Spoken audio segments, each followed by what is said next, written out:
It fell! This is what dating short guys felt like.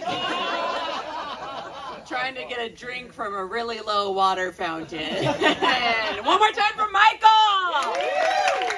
The only comedian who's ever asked for feedback and actually wanted it. I asked my boyfriend for feedback. He's like, well, I think you could have done this better. I'm like, shut up, tell me I was funny. That's all. I don't think I'm what you pictured when you said Sweetie Petite was coming to the stage. You expected at least 2 feet shorter and maybe less flannel. I love going later in the set, but I feel like everyone's already made a comment on how cool the space we're in. It feels like when I didn't drink in high school and then I got to college and finally started, I'm like, this is awesome!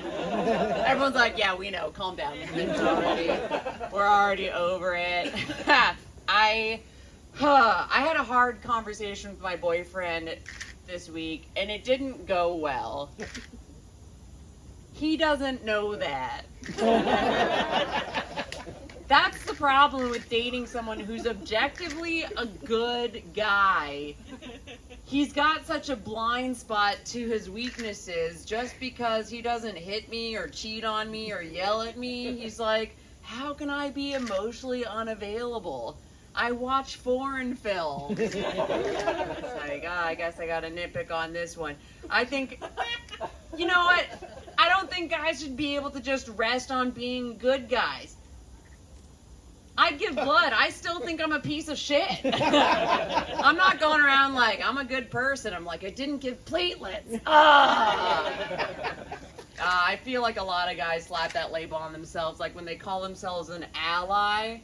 Pretty sure that's false. I feel like guys calling themselves allies are like apples that call themselves Red Delicious. I'm like, you can take whatever title you want to give yourself, but you are a bad apple. You are bluch on the inside. I felt like the Me Too movement was full of guys policing each other and calling themselves allies just to get rid of their competition. Like, I'd walk into a comedy club and my friend Mike would pull me close and be like, hey, watch out for Jeff over there. He's a real creep. And then I'd walk over to my friend Jeff to say hi and he'd be like, hey, watch out for Mike over there. He's a real creep. And I'd be very confused because now both my ears are wet. I don't know when calling each other out as predators became the new pickup line. Yeah, I feel like that later laugh was the women who just had a PTSD of uncomfortable hugs. Very breathy hugs. I don't know how dumb you think I am that calling another guy a predator is supposed to be a pickup line like, oh, they can't both be predators. One of them must be telling the truth. I feel like that whole mess, it had a noble cause behind it, but it just turned into one big game of mafia. Like, whoever was the first to accuse was the guy I first pointed my side eye at. Like, you're real suspicious. It'd be like, wake up, townspeople. Someone was touched inappropriately during the night. Who do we think it was? It was Jeff! Well, Mike, now we're pretty sure it was you. I love that guys were so quick to throw each other under the bus. They still are. They're so quick to call a guy a bad dude. My boyfriend loves to rip on celebrity guys and tell me what pieces of shit they are. Meanwhile, not so quick to catch bitch. I can point out bitches in a crowd real fast. My radar's on. My boyfriend doesn't believe me. He thinks I'm being a bitch. I'm like, she's bitten off 4 men's dicks. He's like, shh, don't be catty. Don't be catty. It's true, you don't really know the true colors of a guy until you reject them. Actually, of a person, period. Not to brag, but a lot of people can't tell if I'm gay or straight. Which means in bars I get hit on by men and women. Which means double the drinks. Then I can't tell if I'm gay or straight. But from my little experimenting, as my stepmom calls it, I call it wearing Doc Martens. I've learned that women take rejection so much better than men.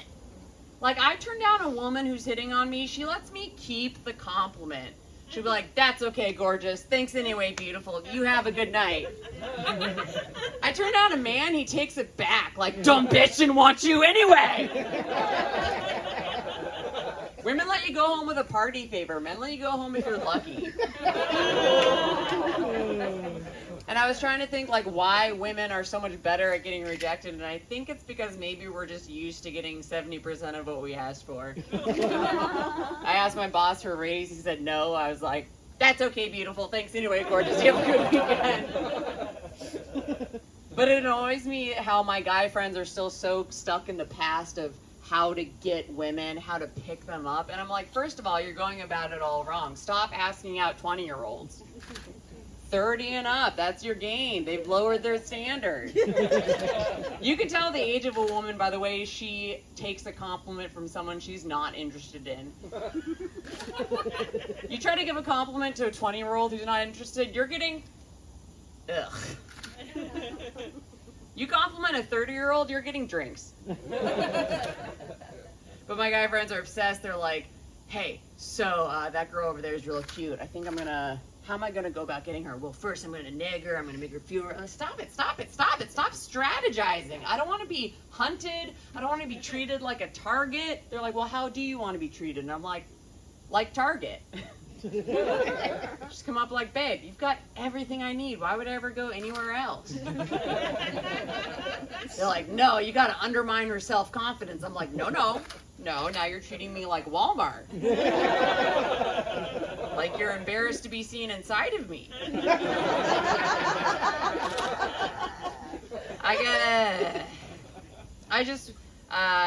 It's sad because getting hit on feels so good to get a compliment. I wish we could do it no strings attached. I tried to do that. I saw a girl walking towards me on the street today wearing a very pretty dress, and I said, excuse me, you look really nice in that dress. And she said, ugh. And I was like, dumb bitch didn't want you anyway. So I'm pretty grateful to be dating the guy that I'm dating now, because he takes no for an answer a lot. I'm like, I think you're husband material. Anyone married tonight? I should probably know where we're at with that. No, that's fine. I know I look and talk like the world's best feminist, but the flannel stops here, folks. There was such a witch hunt during the pandemic of women having to prove themselves to be the ultimate feminist, and it was a lot to live up to. Honestly, I kind of skated by the same way I skate by being a bandwagon football fan. I'm like, I can get through this with the right amount of enthusiasm, and if I show up with beer. I go to the women's marches like I go to the Super Bowl parties. I'm like, I don't know any of the key players, but I'm pretty sure if I yell at the right moments, they'll know I'm on their side. I'm there in my pussy hat like, yeah, get them! Like, she gets it. She's one of us. It's unfortunate, though, because the guy that I'm dating is so much better of a feminist than I am. He's always teaching me things that I'm pretty sure I should be the expert on. And I don't know if you know that much about feminism, but it does hurt the cause when a man can, in fact, do your job better than you. The first time I brought him home, we go to hook up, and I said, I'm so sorry, we have to wear condoms. I'm not on the pill. He says, good, you shouldn't be. It's horrible for women. I'm like, I knew that. Or we hooked up, and he says afterwards, you should probably go pee so you don't get a UTI. And I was like, I was just about to do that. He's like, you've been asleep for an hour. Or the first time he went down on me, about 30 minutes in, I stopped him. I said, I'm so sorry it's taking me so long. He goes, hey, your pleasure matters just as much as mine. And I was like, I knew that.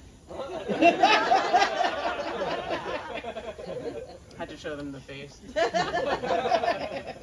All the guys in LA I've dated have been pretty well on the progressive bandwagon. One guy I dated paid for my birth control. Yeah, he went out and got a tribal tattoo on his bicep. I was like, whoa, look at that. Don't want to sleep with you anymore. 100% effective. Man. the only good thing about getting older so far is when I was in my 20s, I couldn't make it through a conversation with a man because we couldn't get to the point of him believing that I was not going to have sex with him. No matter what I said, I'd say, I have a boyfriend, I'm a lesbian, the lips to my vagina are sewn shut. And I could still see the wheels turning in his head like, I could find scissors. And then I hit my 30s and I'm like, why am I still trying to talk to men? I've had so many uncomfortable experiences lately trying to have a conversation with a man in a social setting, and instead of talking to me straight on, they start slowly making their way to my side, and I keep trying to turn and keep having this conversation, and they just keep kind of melting out of eye contact range. Have you guys not had this happen? You're gonna notice it the next time you're at a party and you're like, where are you going? Oh, you're still with me. Am I chasing my tail or are you chasing it? I can't tell. I don't like it. I'm like, I thought we were having a conversation and suddenly we're two Secret Service agents standing side by side surveying the scene. I'm like, what are we looking at here?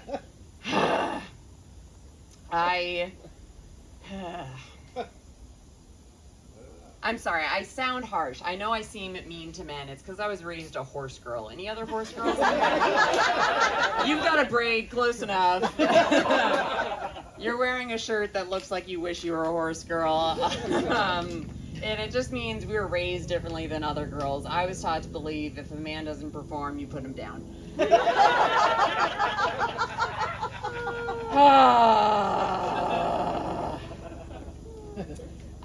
I blame myself for my harshness. I've been feeling older. I've been feeling less attractive. I was told by a casting director that the eye bags on me made me look older, and that sucks because I'm like, you know what? They're genetic. All the women in my family have them because all the men in my family are exhausting. Now, the only acting job I have is acting offended when someone catcalls me. The guy whistled at me as he drove by. I'm like, Peg!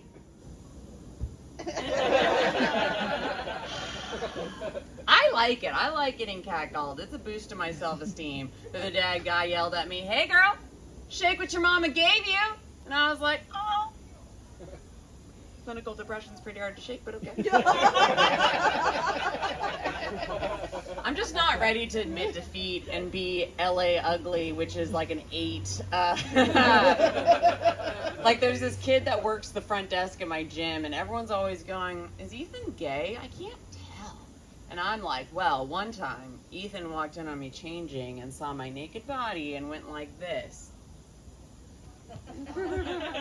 So, you better be. I'm jealous though. I'm jealous of all those women in their 20s. Are you guys in your 20s? You look like it. Beautiful skin. I hate when I see how much confidence they have. I saw a girl on Instagram call her pussy a goddess. My pussy's a goddess. A goddess. Really? A goddess?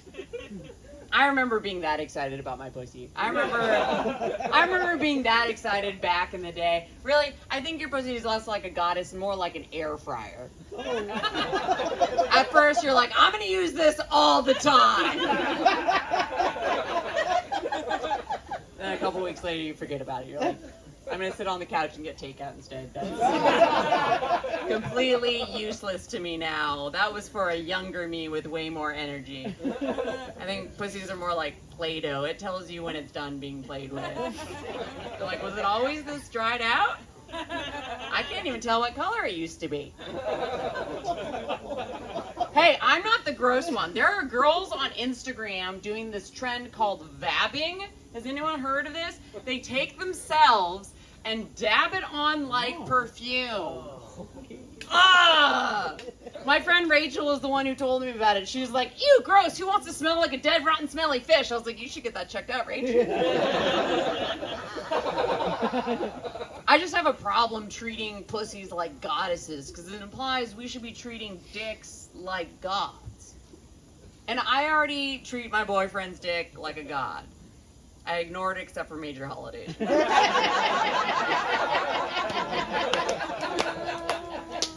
It's pretty, I'm so glad you guys came around for me. Thank you. Write that on a paper napkin. Give it to me. I'm going to use it on my website.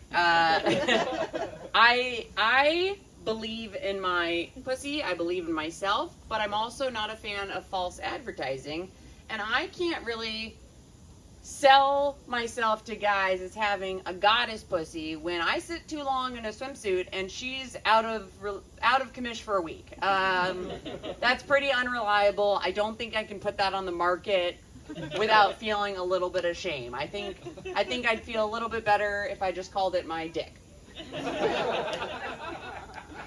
I don't miss dating guys in their 20s because they're the only ones who had the audacity and the energy to make me help them get it up for an hour and then expect me to still have the energy to have sex. If you bring me home, sir, you have a very small window to have sex in. Small window is what I call my vagina. If I have to pitch the tent all by myself, I'm not going to spend another hour telling the tent how big it is. Are we dealing with this, you guys? Are any of us having to deal with erectile dysfunction? So you wonder why I'm mad at men. I'm really just disappointed. Because dick lets you down in ways vagina doesn't. Like, I've had so many guys make excuses for why they couldn't get it up. It used to just be whiskey dick, and that was fine. But now the guys are getting more creative with their excuses. They're like, babe, I'm too tired. Babe, I'm too high. Babe, everyone in Chipotle is going to hear us. One guy told me my beauty was so intimidating, it just spooked the boner right out of him. And I find that hard to believe. Because the next time he got it up, I'm like, oh, whoa, I'm not pretty anymore. Look at that. Dick lets you down, vagina doesn't. Dudes, you've never been out with your friends at a bar going, hey, man, you hook up with that girl last night? Nah, man, she got too drunk. I couldn't get it open. Thanks, you guys. I've been Maxi Witrak. Give it up for your host.